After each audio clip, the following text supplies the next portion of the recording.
I'm a vice principal with Toronto District School Board. And I would like to commend the efforts and time of the collaborative efforts of your writing team in capturing the many issues of the Filipino community.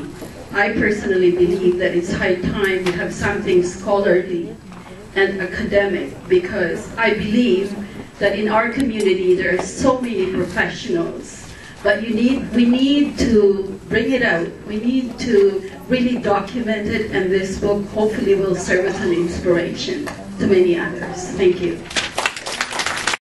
So, congratulations. Just a question. With regard to invisibility, I haven't read the book. To what extent is the language and I would say, the lack of pursuit of language in general, I don't know if I agree with me, but I come from my household is a mixed household. I was married to an Iranian who passed away. My kids are mixed. And it was an effort to maintain language with my children, and because I spoke only Tagalog, and now it's like even when we go home, they find it funny that you can speak, and even you can speak Tagalog. And this is among Filipinos. And my daughter said, well, why would it be weird? We're Filipinos, right? In part. But how much of that has any conjecture or actual empirical evidence, and how much of that has affected the invisibility? I don't disagree with invisibility. There are issues, but how much of that on the other side that has contributed? Of course, I'm here to get a copy, but I was wondering, what is the immediate action that you anticipate now that the book is out? What do you expect? What kind of reaction are you expecting from the community? Ordinarily, it is an academic pursuit. Coming up with a compilation. This time out, I thought there's only like 3 or 4 articles in that book, but as Roland told me, there are actually like 22 other articles representing the various disciplines. So my question is, what do you want to happen now that the book is out? Is it something that is immediate, that you want to effect? The curriculum, and to make the curriculum relevant as much as possible. So this goes from at the K-12 level, as well as in the colleges and universities. I mean, it is a shame in many ways, for instance, in many school boards where there is a sizable Filipino population, that there are no formal curriculum or even language training that's relevant to these students. Right? So many students go to school, either at the K-12 level or at the universities and colleges, really not knowing a whole lot about their history, culture, or literature, not just in the Philippines, but also here in Canada. So one of the things I would highlight is how might this book help us to consider curriculum quite broadly, and to how do we diversify curriculum both in history, in literature, or in others, or even in PE and music, but also in terms of languages, right? So that, for instance, we can teach Tagalog or Filipino at the university level and have that be a part of language requirements. Might that be radical? Might not that be so important? And I recognize as I say this recommendation that Filipinos have a plethora of languages. The Ilocanos, the Cebuanos, the Pangasinenses, the Waray.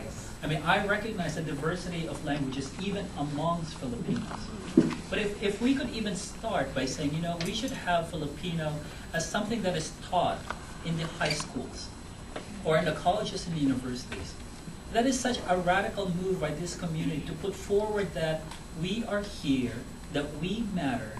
And even Statistics Canada recognizes that Filipino or Tagalog is the fastest and largest language outside of English and French.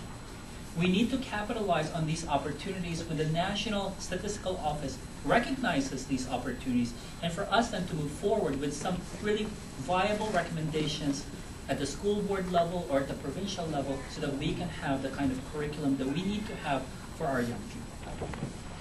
The action we'd like to see is that we like to see see a reaction, any kind of reaction.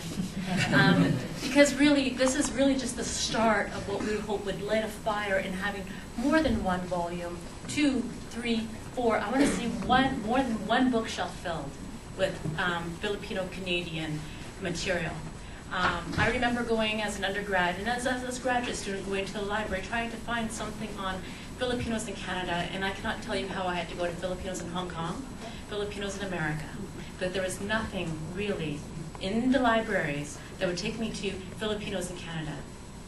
I remember growing up, and I'd be the only Filipino in the Canadian in the school, and I remember the language of Tagalog.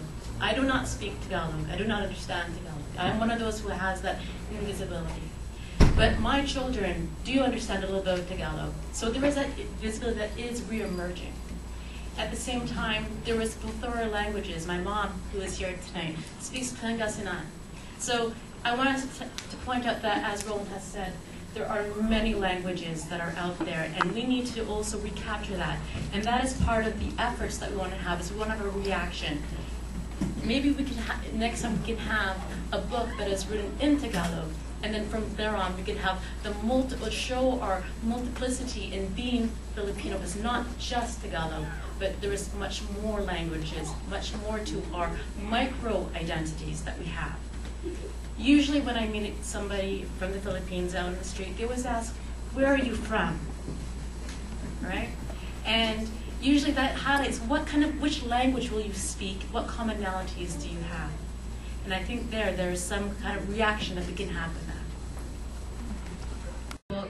Personally, as an intervention, not just within the larger field of Asian Canadian Studies, but also Canadian Studies, period. I think it strikes me, I was recently 2 years ago, we were at a Canadian Studies conference, and a bunch of contributors and I sat on one panel, and we were surprised that we were the only quote-unquote ethnic panel there. All the other presenters were looking at important Canadian historical events like the War of 1812, Quebec sovereignty, federalism, all of these important issues. But what struck us as being fundamentally, viscerally wrong was the fact that, why was it our panel that was the only panel that substantively addressed the issues of Filipinos in Canada? And I think for me as well, as someone who is Canadian, who lived in Vancouver and then moved to Toronto, what strikes me is that we're all aware that there are empirical differences between the experiences of the Filipino community compared to other immigrant groups. And I think that having it documented in a book is a really important intervention. Lisa in her speech highlighted how great it was to hear younger scholars, younger Filipino Canadians being excited about this project. And I think that's where I feel that, at least for me personally, where the book resonates, the fact that a lot of younger Filipino Canadian undergraduates, master's students, PhD students came up to us and said, great, this is fantastic. We've been searching for a way for our experiences to be represented, for our experiences to be academically validated. And we don't want everyone to unilaterally praise the book. I mean, there's certainly room for critiques. We're open to all critiques, all reactions. But I think fundamentally, what I would want the book to respond to is that need among Filipino students for a space to represent their experiences and for a space for their research projects within the Filipino community to be validated.